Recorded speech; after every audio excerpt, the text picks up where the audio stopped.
Roger's hand froze midair, hovering over Linda's shoulder like he'd touched something hot. "Don't touch me in front of my boss, Roger." Her voice carried just far enough. "It's embarrassing." The Christmas party chatter kept going, but 3 people heard it clear.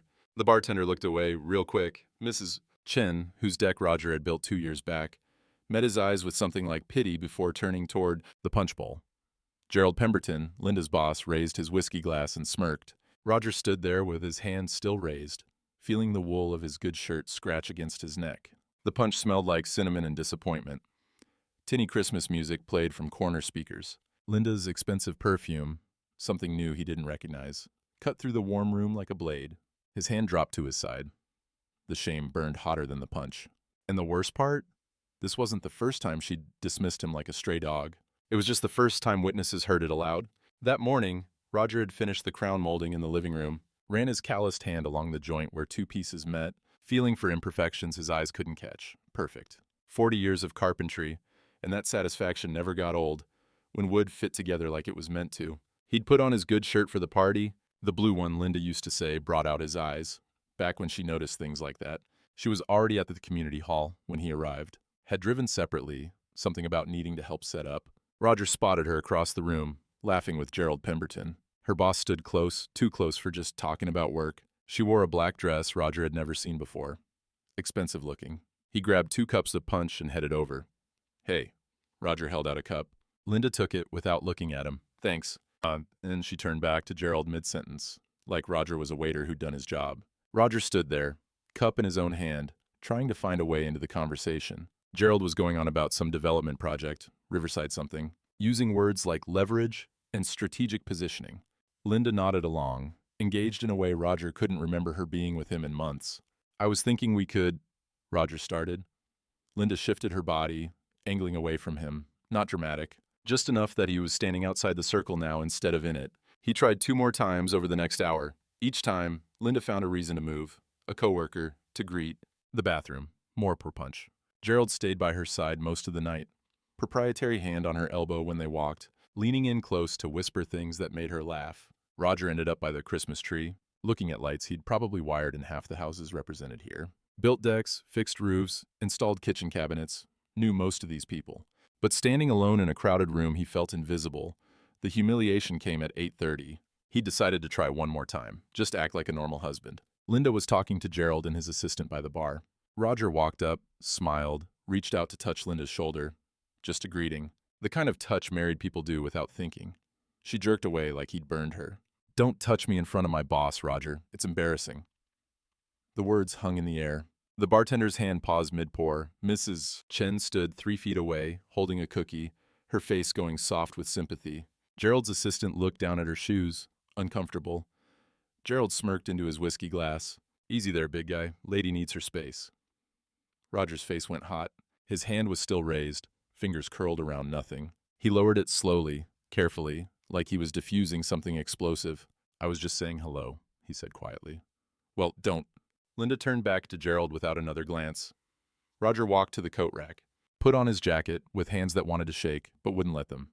Not here, not in front of everyone. Nobody stopped him. The drive home, snow started coming down harder. Big flakes that stuck to the windshield faster than the wipers could clear them. Linda had followed him out 10 minutes later, got in the passenger seat without a word. They drove in silence. Linda's phone glowed in her lap. She was texting someone, smiling at the screen. 5 miles from home. She laughed. Actually laughed out loud at something on her phone. Then she must have felt him looking because she glanced over. "You're too sensitive," she said, voice light. It was just work talk. Gerald's particular about professional boundaries.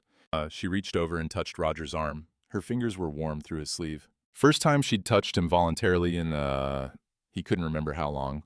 "You know I didn't mean anything by it, right?" Roger wanted to believe her. God, he wanted to. "Yeah, I know." "Good." She pulled her hand back, went back to her phone. They pulled into the driveway. The house Roger had built with his own hands, board by board, sat dark under the falling snow. He'd designed the porch, cut every piece of trim, laid the floor in the kitchen. Linda was out of the car before he cut the engine. By the time Roger got inside, stomping snow off his boots, her guest room door was already closed. Phone light glowing underneath, thin and cold as a knife blade. Roger stood in the kitchen, the one he'd built 35 years ago, cabinets he'd sanded by hand, and made himself a cup of coffee in the mug his father had helped him make in shop class. The table was solid oak, joints fitted so precise they'd never loosened. He sat down and stared at the guest room door. Linda had been sleeping there 7 months now. Said his snoring kept her up. He'd believed that too. Wanted to believe it. The coffee cooled in his hands. Outside, the radio in his truck crackled a blizzard warning. 18 to 24 inches expected. Roads closing by morning. Roger looked around the kitchen. Every surface was something he'd built. Every corner held a memory of the effort it took. The blister on his thumb that wouldn't heal while he laid the floor. The August heat during the roof work. The winter he insulated, working by trouble light in the crawl space. He ran his fingers over the oak table. Perfect joints, measured twice, cut once, built to last. How many times had he forgiven what he should have questioned?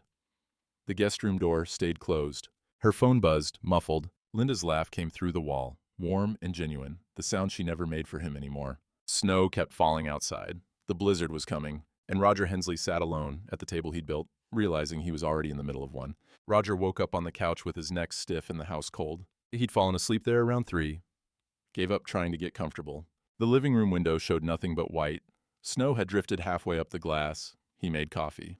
The machine gurgled and hissed, filling the kitchen with a smell that used to mean morning and possibility. Now it just meant another day. Linda came out of the guest room around 8, wearing a robe he didn't recognize. Silk, probably expensive. She poured herself coffee in a travel mug and went straight back to her room without a word. Roger's phone rang. First job cancellation, then the second, then the third. Snow too heavy, roads closed. Nobody was going anywhere today. He heard Linda on a call in her room.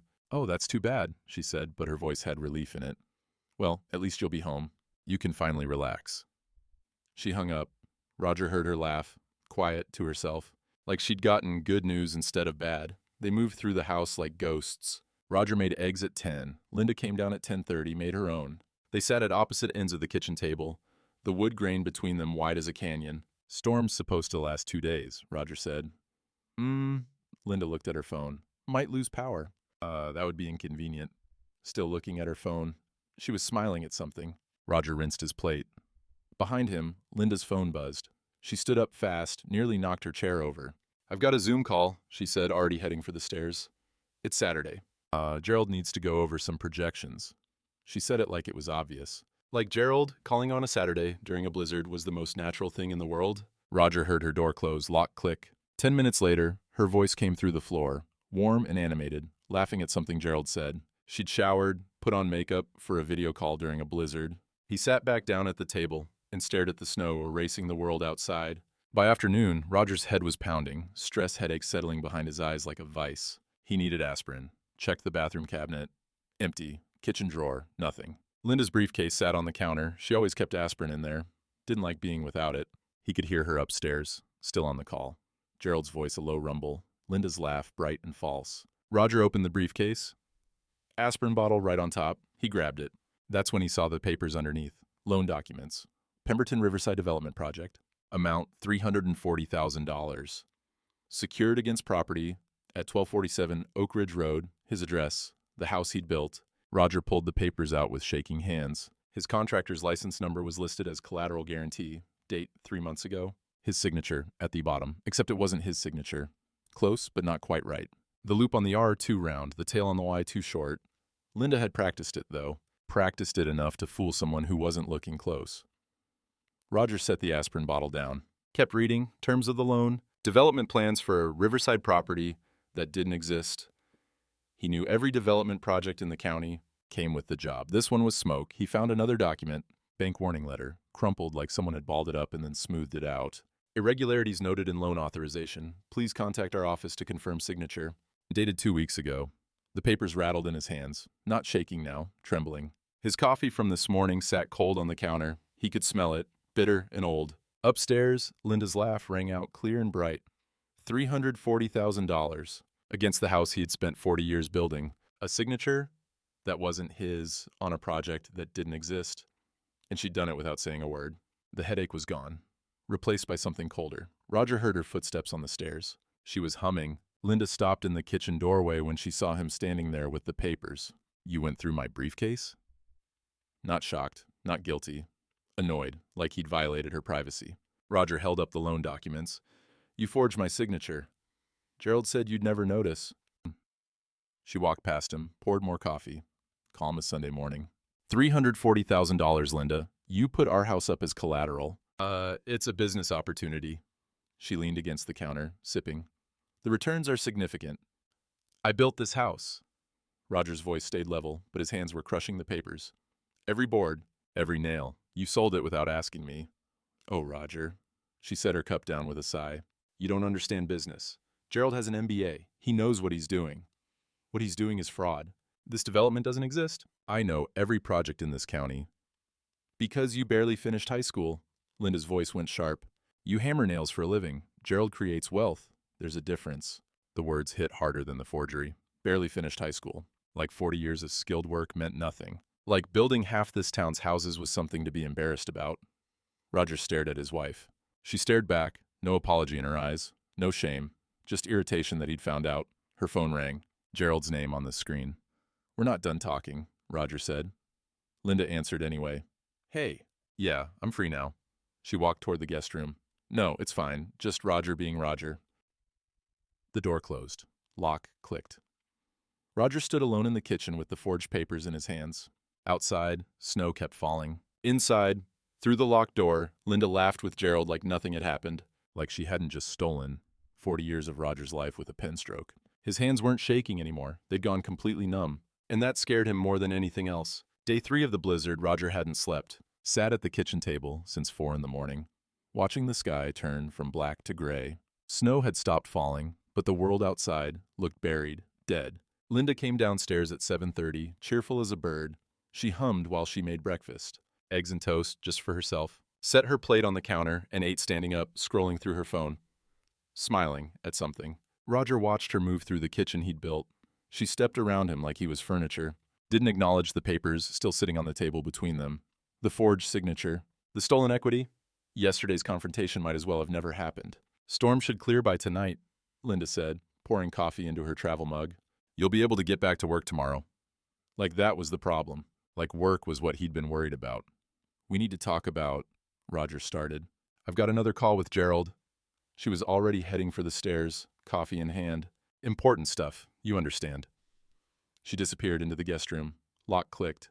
2 minutes later, her laugh drifted down. Warm and easy, the laugh Roger used to know.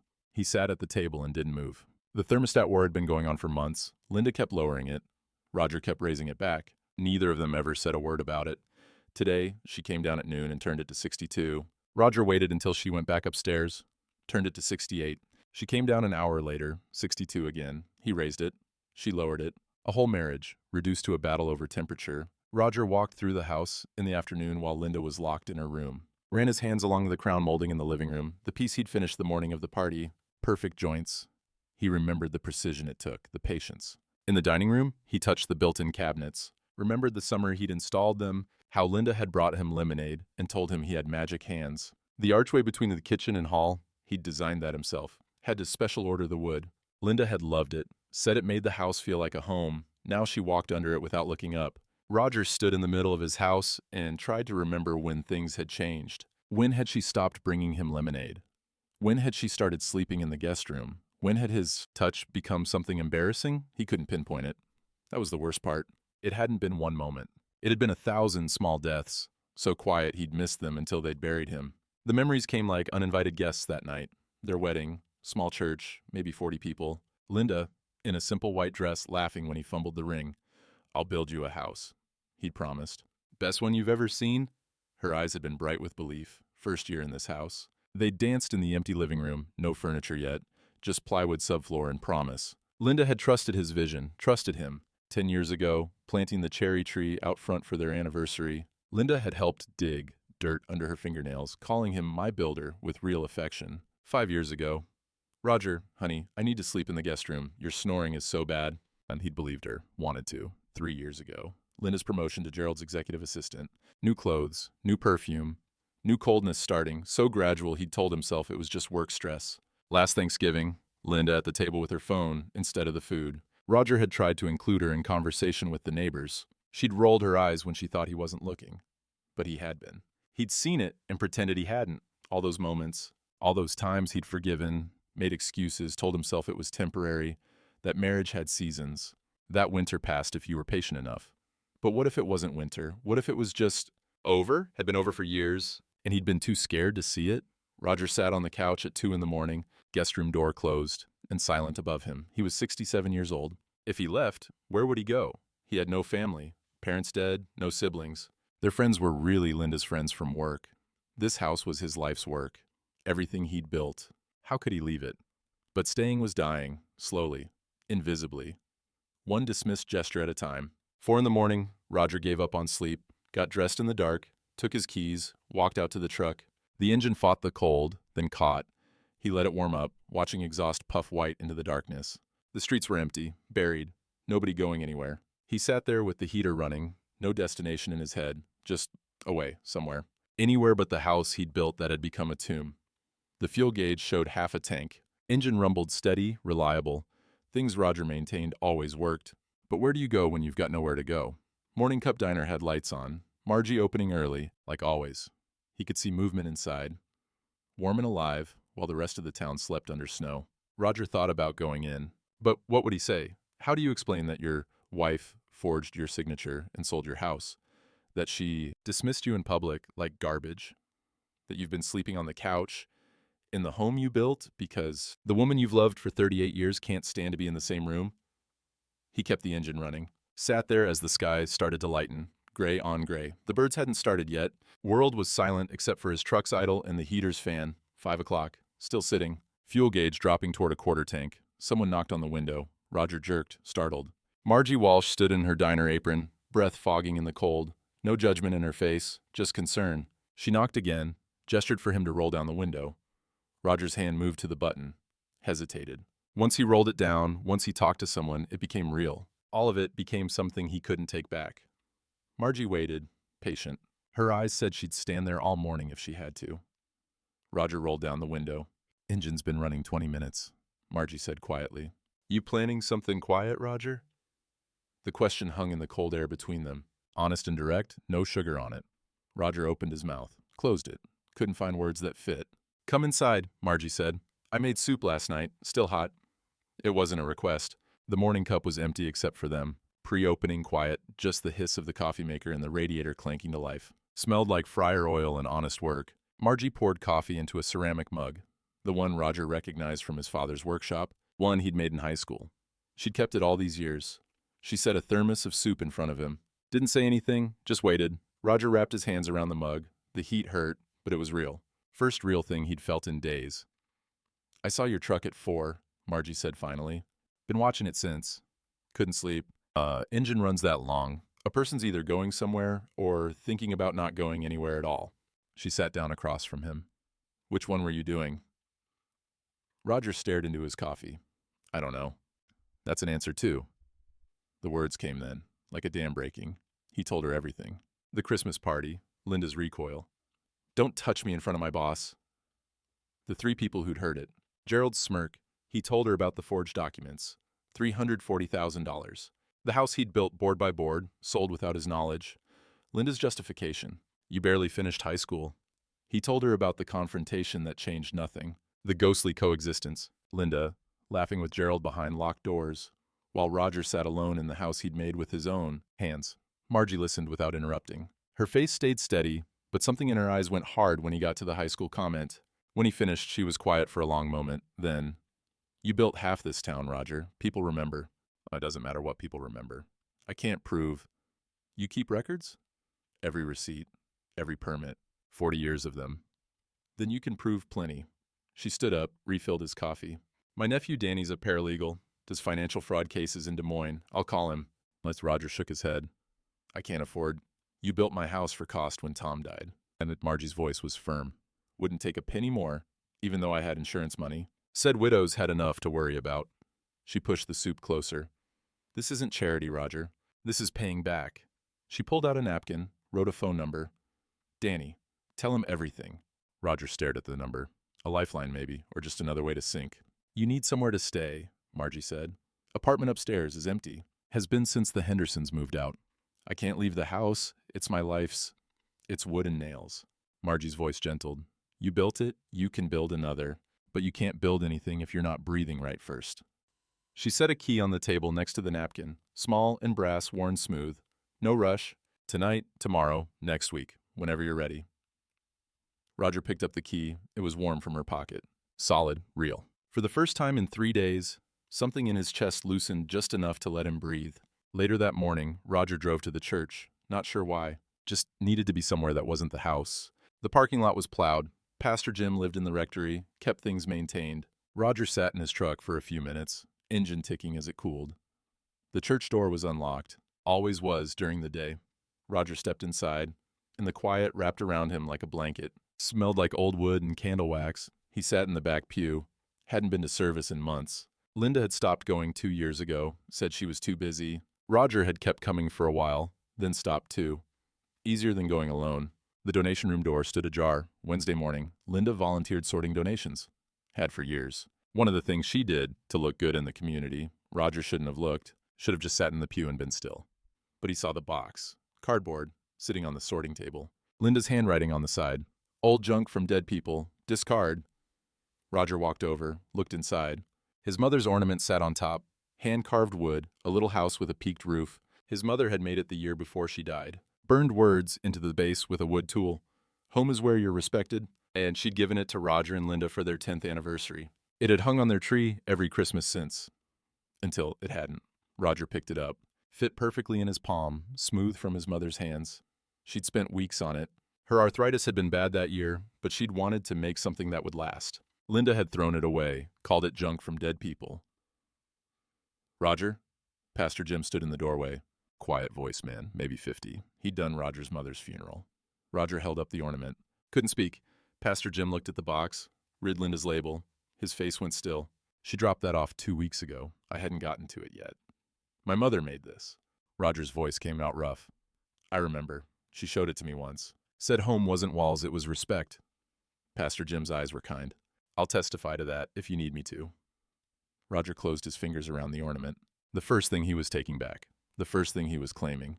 I might need you too, Roger said. Roger drove back to the house. Linda's car was gone. Aaron's, probably. The blizzard had finally cleared. He sat at the kitchen table with a notebook. The ornament sat next to his coffee cup, solid and real. Started making a list. Like planning a job. Materials needed. Steps in order. Timeline, what to take. Clothes, tools, essentials only. Documents, all 40 years. Ornament, nothing else. When? Weather said another blizzard wave tomorrow night. Smaller one, but enough. Linda always slept through storms. Perfect cover. Where? Margie's apartment. Temporary but safe. After. Call Danny. Build the case like building a house. Foundation first. Roger checked the forecast on his phone. Snow starting tomorrow at 6 a.m. Heavy by noon. Perfect timing. He heard Linda's car in the driveway. Closed the notebook, slid it under the couch cushion. Set the ornament in his jacket pocket. Linda came in with shopping bags. Expensive stores from the logos. She glanced at Roger, then away. Storm finally quit. Yeah. You'll be able to get back to work. Yeah. She went upstairs with her bags. Door closed. Lock clicked. Roger sat at the table and ran his hand over the wood grain. Perfect joints. Measured twice, cut once. 40 years of his life. In this house. Time to build something new. In 48 hours, he'd be gone. 48 hours felt like 48 years. Roger went through the motions, made coffee in the morning, pretended to look at job estimates, nodded when Linda said things about the weather clearing up. She didn't notice he was different, didn't notice he was planning instead of just enduring. Day one, he packed a duffel bag, one at a time when Linda was on her Zoom calls, work clothes, his father's photos from the workshop, the ornament wrapped careful in a towel, hid the bag in the garage under a tarp. Linda came and went. Shopping, she said. Came back with more bags, more clothes Roger had never seen her wear. She was humming these days, light and happy, like a weight had lifted. For her, maybe it had. She'd made her choice. Was just waiting for Roger to figure it out and leave on his own. He'd oblige. Just not the way she expected. Day 2, the forecast updated. Heavy snow starting 6 a.m. 12 to 18 inches. Roads would be bad by noon. Linda was thrilled. Another snow day. I'll finally catch up on those reports. Reports, right. That evening, Roger sorted through his documents in the garage while Linda was in the shower. 40 years of receipts, permits, contracts, everything organized by year in bankers' boxes. Most men kept a shoebox if they kept anything at all. Roger had a filing system. He loaded 3 boxes into the truck bed, covered them with a tarp. Linda never looked in the garage. 5:30 a.m., Roger's alarm buzzed. Silent alarm on his phone. He'd been awake anyway. Snow was already coming down. Big flakes in the glow of the streetlight. Beautiful, if you weren't trying to erase yourself. Linda's room was dark. She'd been up late on a call. He'd heard her laughing through the floor until past midnight. She'd sleep until 9, at least. Always did after her late Gerald calls. Roger dressed in the dark. Work boots, heavy coat. Moved quiet through the house. First trip, the duffel bag from the garage. Set it in the passenger seat. Truck was already running, warming up. He'd started it at 5:20, let the engine idle low. Snow was accumulating fast. Good. Cover his tire tracks within the hour. Second trip, his table saw. The good one. The one his father had given him when Roger started his business. Heavy as sin, but he wasn't leaving it. Third trip, drill set, hand planes, the level that never lied. 7 o'clock. Linda's alarm would go off at 8. He had time, but not much. Roger stood in the kitchen, looked around one last time. The cabinets he'd built, the floor he'd laid, the archway he'd designed. 40 years of mornings in this room, coffee at this table, plans drawn on napkins. He took his house key off the ring, set it on the oak table, right in the center, no note. What would he say? Everything that needed saying he'd already said. She just hadn't listened. Upstairs, Linda's phone buzzed. Even from down here, he could hear it. Gerald's ringtone. She'd set a special one, some jazz piece that made her smile. 7:15. Her Zoom call was starting early. Roger heard her voice through the ceiling. Hey! Give me 1 second, I just woke up. Rustling sounds, water running. Then her voice again, warm and bright. Okay, I'm ready. What did you need to go over? Gerald's voice, too low to make out words. Linda laughed. Roger walked out the door, closed it soft behind him. The lock clicked, and it sounded final, loud as a gavel, in the quiet snow. He got in the truck, backed out of the driveway. The house disappeared in his rearview mirror, swallowed by white. Linda was still laughing. He could picture her, makeup on now, hair fixed, smiling at the screen, not noticing the truck was gone. Not noticing he was gone. Probably wouldn't notice for hours. The Morning Cup sat warm and bright on Main Street, only building with lights on this early in a storm. Roger parked in the alley, climbed the narrow stairs to the apartment. His key, Margie's key, fit smooth in the lock. The apartment was small. Single room, slanted ceiling, window looking over Main Street, bed in one corner, kitchenette in another, smelled like the diner below, fryer oil and coffee and honest work. Roger set the duffel bag on the bed, unpacked the ornament first, set it on the windowsill where morning light would catch it, sat down on the bed edge. The quiet was different here. Not the suffocating silence of the house, just peaceful, like he could breathe full for the first time in months. He was exhausted. Hadn't really slept in 5 days. His eyes burned. His shoulders ached from loading the truck. Margie knocked soft on the door. Brought coffee and eggs if you want them. Roger opened the door. Margie stood there with a tray, steam rising from the cup. She looked at his face and didn't ask questions. Eat first, she said. Unpack later. They sat at the little table by the window. Roger ate without tasting. Margie drank her coffee and watched the snow. Called Danny last night, she said finally. He's driving up this afternoon. Weather doesn't scare that boy. Storm's pretty bad. He wants to see your documents. She glanced at Roger. Said if you've got what I think you've got, he can help. Roger thought about the 40 years of receipts in his truck. Every permit, every contract, every payment, documented and filed. I've got it, he said. 2 o'clock, Danny Walsh knocked on the apartment door. Young guy, maybe 35, dress shirt and jeans, laptop bag over his shoulder. Had Margie's eyes, sharp and kind at the same time. Mr. Hensley, Danny shook his hand. Let's see what you've got. Roger brought up the document boxes from the truck, set them on the table. 40 years of his life in cardboard. Danny opened the first box, pulled out a receipt from 1984, then one from 1991, then 2003. Flipped through permits organized by year and project. Every single one, documented, dated, filed proper. He looked up at Roger. You kept everything. I'm a carpenter. You measure everything. Danny actually smiled. Most people have a shoebox if they're lucky. You have a legal case. He pulled out his laptop. Show me the forged documents. Roger handed over the loan papers, his fake signature. The bank warning letters Linda had crumpled up. Danny's fingers flew over the keyboard. Searching something. His face went serious.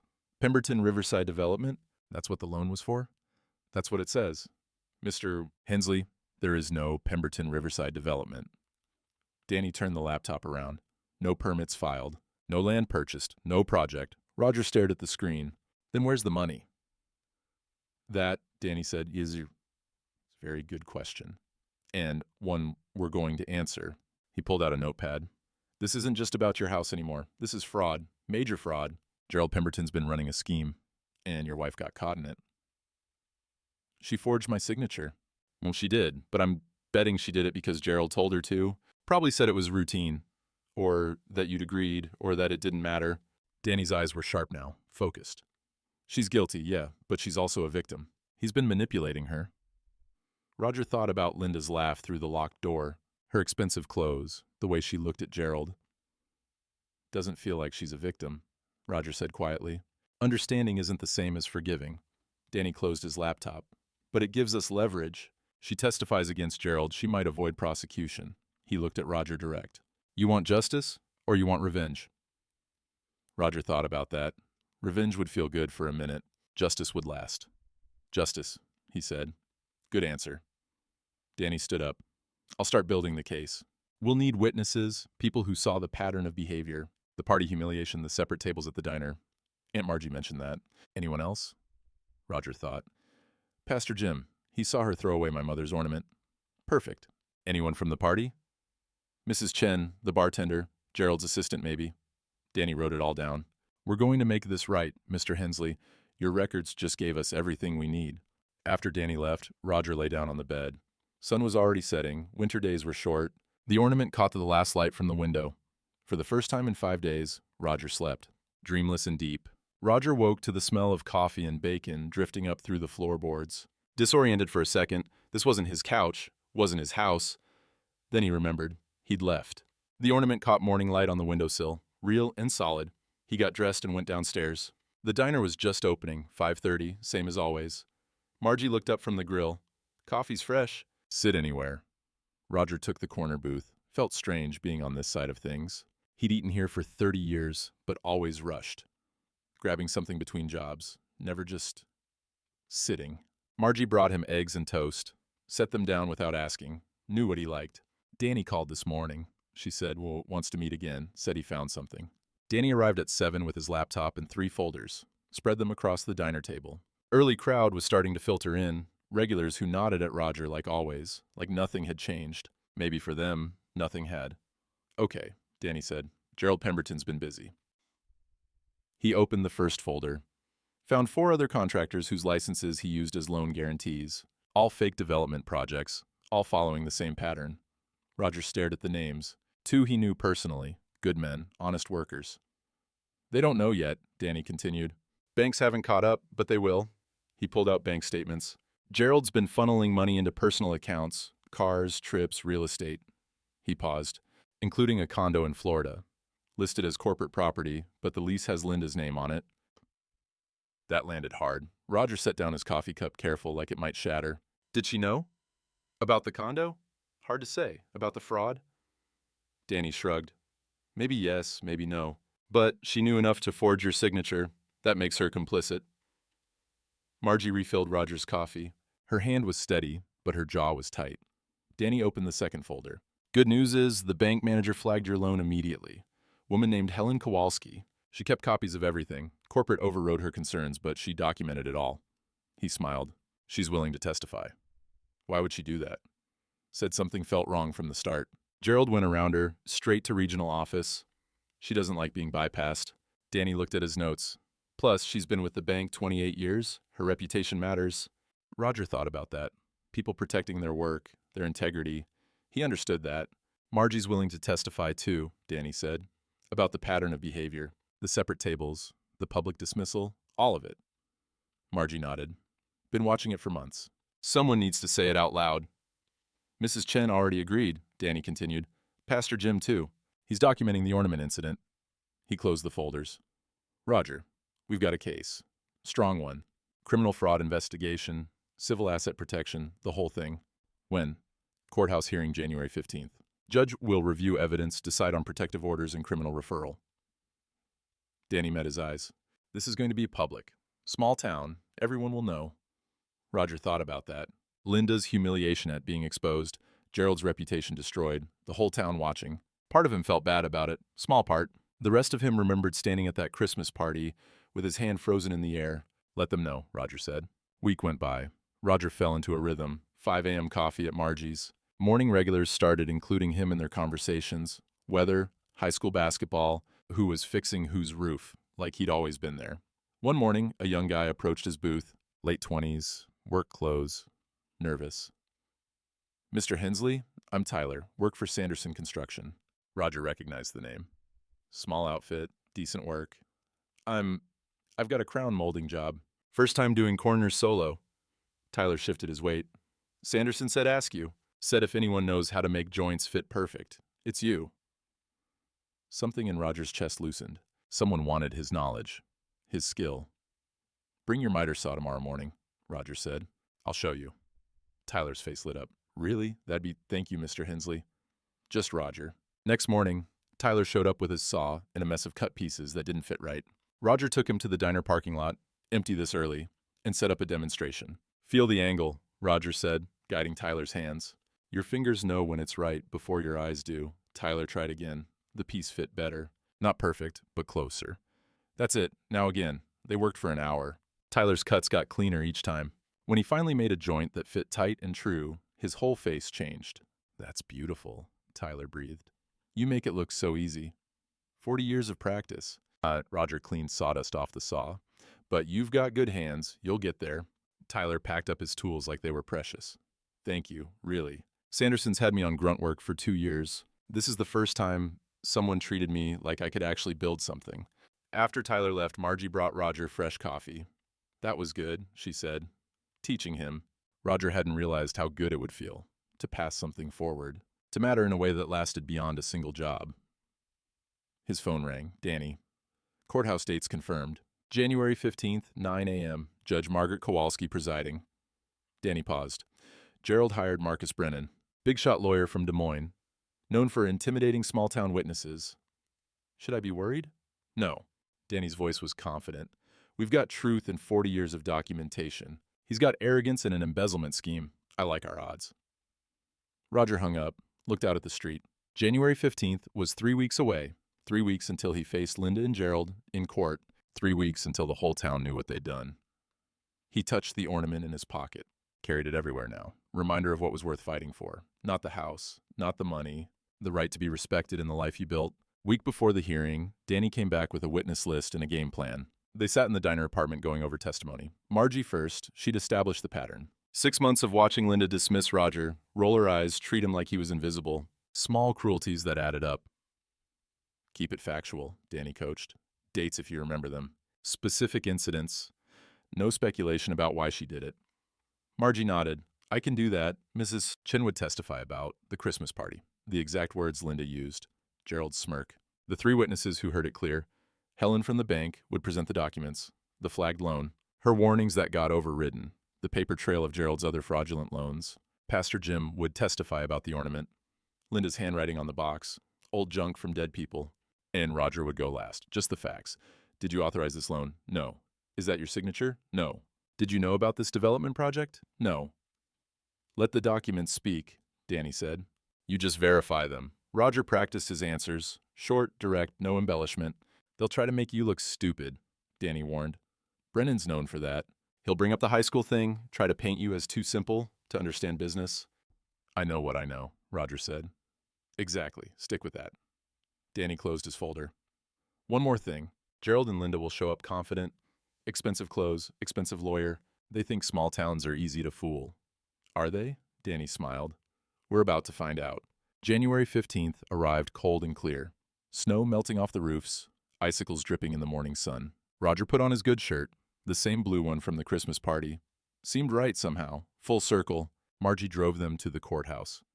Danny was already there, setting up files in the courtroom. The courthouse was old, built in 1902, limestone and wood. Roger had worked on it over the years, fixed the front steps after the '08 ice storm, repaired the railing on the second floor, replaced rotten boards in the witness stand. His work was everywhere in this town. Invisible, unless you knew where to look. They entered the courtroom. Wooden benches worn smooth by 100 years of worried hands. The old radiator clanked and hissed in the corner. Roger had fixed that 15 years ago when it was leaking. Judge's bench sat high, dark wood polished to a shine. Danny spread documents across their table. Organized, methodical, everything in its place. 8:40, Roger sat down. Looked at the empty defense table. 8:50, still empty. 9 o'clock. The courtroom door opened. Gerald Pemberton walked in like he owned the place.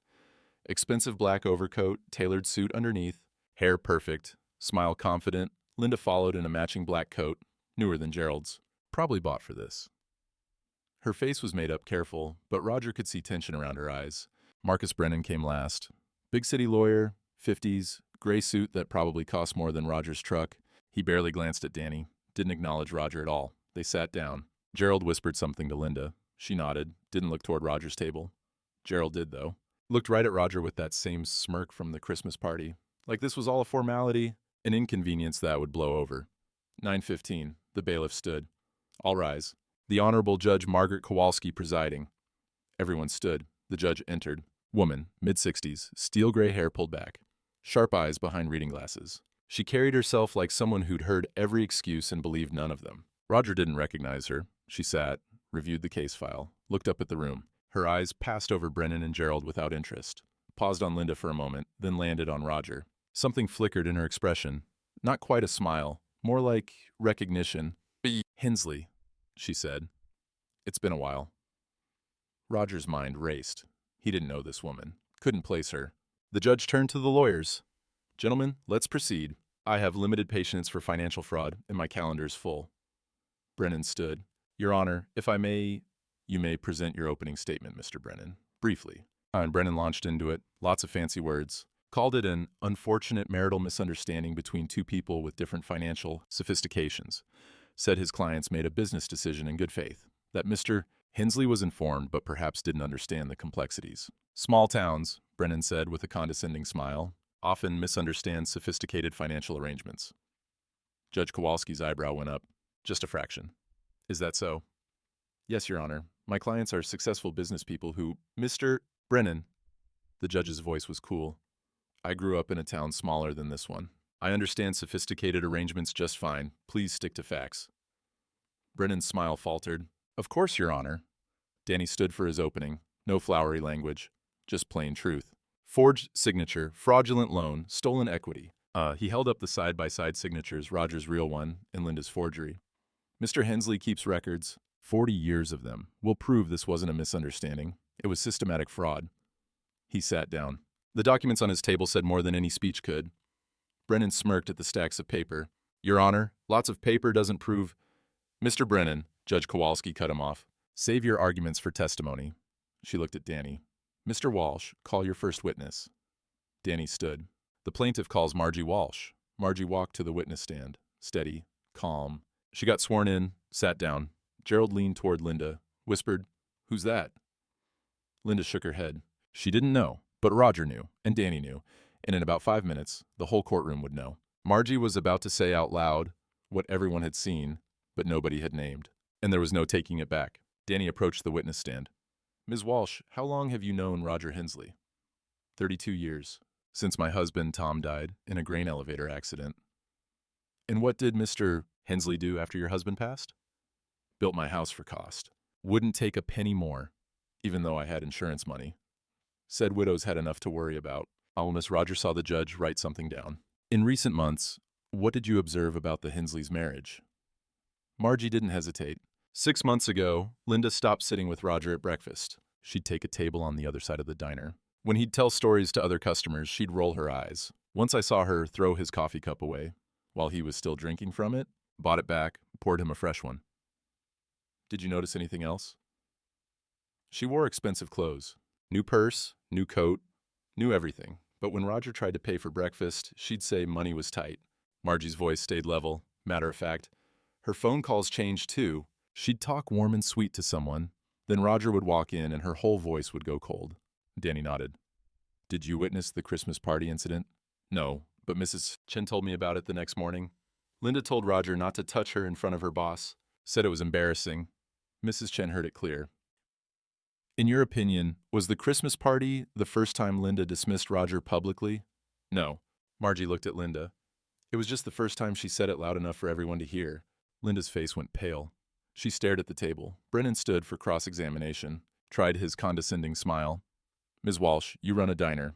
Isn't gossip part of your business? I run an honest business. I observe. There's a difference. You're clearly close with Mr. Hensley. Naturally biased. Roger built my house when I had nothing. You're right. I'm biased toward decent people. Margie's voice didn't rise. Didn't need to. But I know what I saw, and I saw 6 months of cruelty. Brennan's smile died. No further questions. Margie stepped down, squeezed Roger's shoulder as she passed. One down. Danny called Helen Kowalski next. She walked to the stand with a folder thick as a phone book. Ms. Kowalski, you're the manager at First National Bank. 28 years. And you flagged the loan for Roger Hensley's property? Immediately. Helen opened her folder. The signature didn't match Mr. Hensley's on file. I documented my concerns and sent them to corporate. They overrode me. Said Mr. Pemberton had connections at the regional office. But you kept copies. I keep copies of everything. Helen pulled out documents. This loan was one of 6 that Mr. Pemberton processed through regional, all using contractors' licenses as guarantees, all for the same project, Pemberton Riverside Development. Danny handed her another paper. What is this? County records. There is no Pemberton Riverside Development, no permits filed, no land purchased. The project doesn't exist. A murmur went through the courtroom. Gerald's face stayed smooth, but his jaw tightened. Where did the money go? Helen pulled out bank statements. Into Mr. Pemberton's personal accounts. $370,000 over 6 months. Luxury car purchases, international travel, and a condo in Florida. Who's listed on the Florida property? Helen glanced at Linda. Gerald Pemberton as corporate owner, Linda Hensley on the lease. Linda's hands gripped the edge of the table, knuckles white. Brennan objected. Your Honor, this is beyond the scope. Overruled. Judge Kowalski leaned forward. It's directly relevant to motive and pattern of fraud. Continue, Mr. Walsh. Danny presented Rogers 40 years of records. Every receipt, every permit, every payment, documented and organized. He spread them across the evidence table. Physical presence impossible to ignore. Mrs. Hensley's accounting versus Mr. Pemberton's, Danny said simply.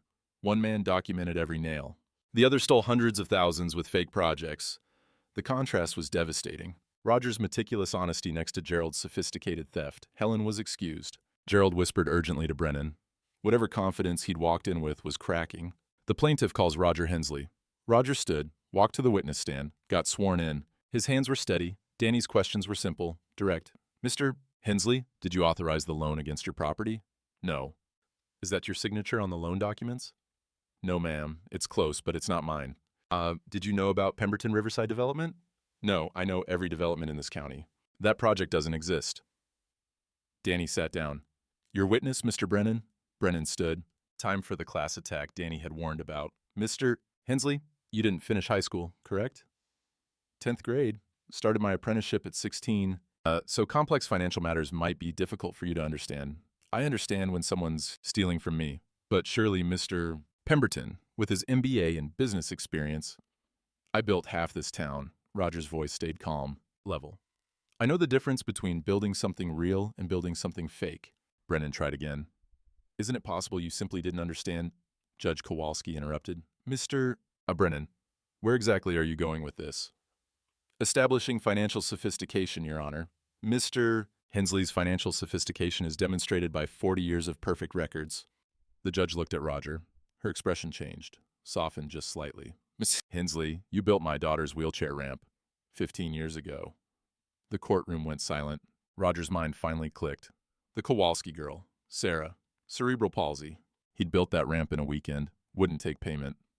I remember, Roger said quietly. You refused payment, came back twice to adjust it as she grew.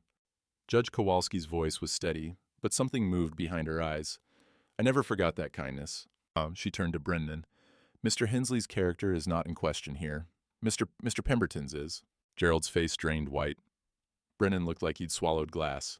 I'm recusing myself from any sentencing proceedings regarding Mr. Pemberton to avoid conflict of interest. The judge's voice went hard as stone. But I'm ordering an immediate criminal fraud investigation. And I'm issuing a protective order on Mr. Hensley's assets, effective immediately. She looked at Gerald. Mr. Pemberton, you'll remain available for the prosecutor's office. Do you understand? Gerald couldn't speak, just nodded. The gavel came down, sharp and final. Brennan gathered his papers fast. Gerald stood on shaking legs. They headed for the door like the room was on fire. Linda stayed in her seat, crying now, makeup running. She looked at Roger as he stood to leave. Roger. Her voice broke. Please, can we talk? Roger stopped. Turned. She stood up, walked toward him, reached for his arm, the same gesture she'd recoiled from at the Christmas party, her touch desperate now, pleading. I'm sorry, I was trapped. Gerald said if I didn't sign, he'd... She was sobbing. We can fix this. We can start over. Everything we built. Roger looked at her hand on his arm. Didn't pull away cruel. Didn't shake her off. He simply stepped back, creating distance, clean and final. You didn't build anything, Linda. I did. His voice was quiet, sad even, but firm. And you sold it without asking. Where will you go? What will you do? Roger didn't answer, walked past her. Through the courtroom doors, into January sunlight, Margie and Danny were waiting outside. You okay? Margie asked. Roger took a breath. Cold air, clean and sharp. Yeah, I am. Behind them, through the courthouse windows, Linda stood alone in the empty courtroom, still reaching for something that was already done. 6 weeks later, spring started showing itself. Not full bloom yet, still March, still cold at night. But the cherry tree outside Roger's apartment window had buds on it. The one he'd planted 20 years ago for their anniversary. It was blooming without him. Funny how things grew whether you were there to watch or not.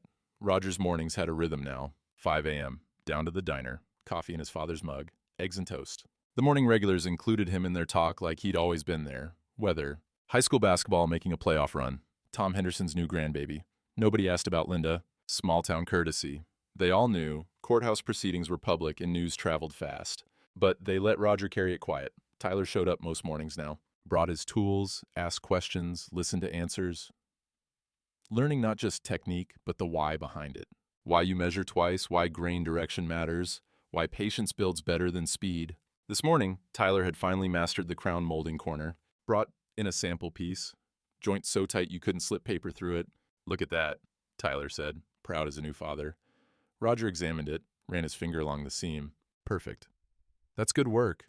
Feels different when it's right. Like you said, your hands know. They do. As Roger handed it back. Now you've got to do it 100 more times until your hands don't have to think about it. Tyler grinned. Sanderson's giving me the Weber house trim job. Says I'm ready. Something warm moved in Roger's chest. Not his work continuing. Tyler's work beginning. Different thing entirely. Margie refilled their coffee. You two gonna start charging rent for that corner booth? Probably should, Roger said. Been conducting classes here. Good. Place needs some purpose beyond bacon and gossip. She smiled. Though the bacon's pretty good. Danny called that afternoon with updates. Gerald was facing 3 felony fraud charges. Federal prosecutors had gotten involved. The scheme was bigger than anyone thought. 12 contractors across 3 counties. Over $1 million in fraudulent loans. Trial was set for June. Gerald's expensive lawyer had filed for a plea deal. Probably take it. Prison time was likely. Linda had signed a quitclaim deed on the house to avoid prosecution, moved to Des Moines. Her sister's place. Danny heard. The house would sell, proceeds to Roger. Enough to buy something smaller, something his.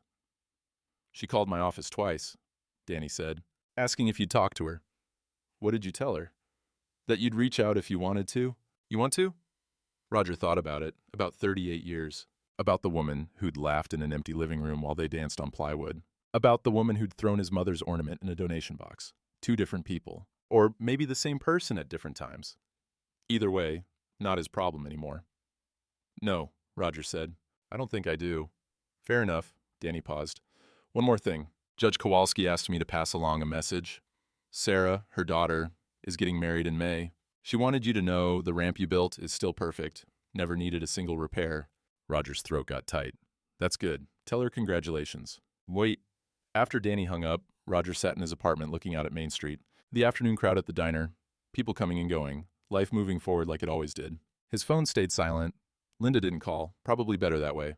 Thursday morning, a woman knocked on the diner door before opening.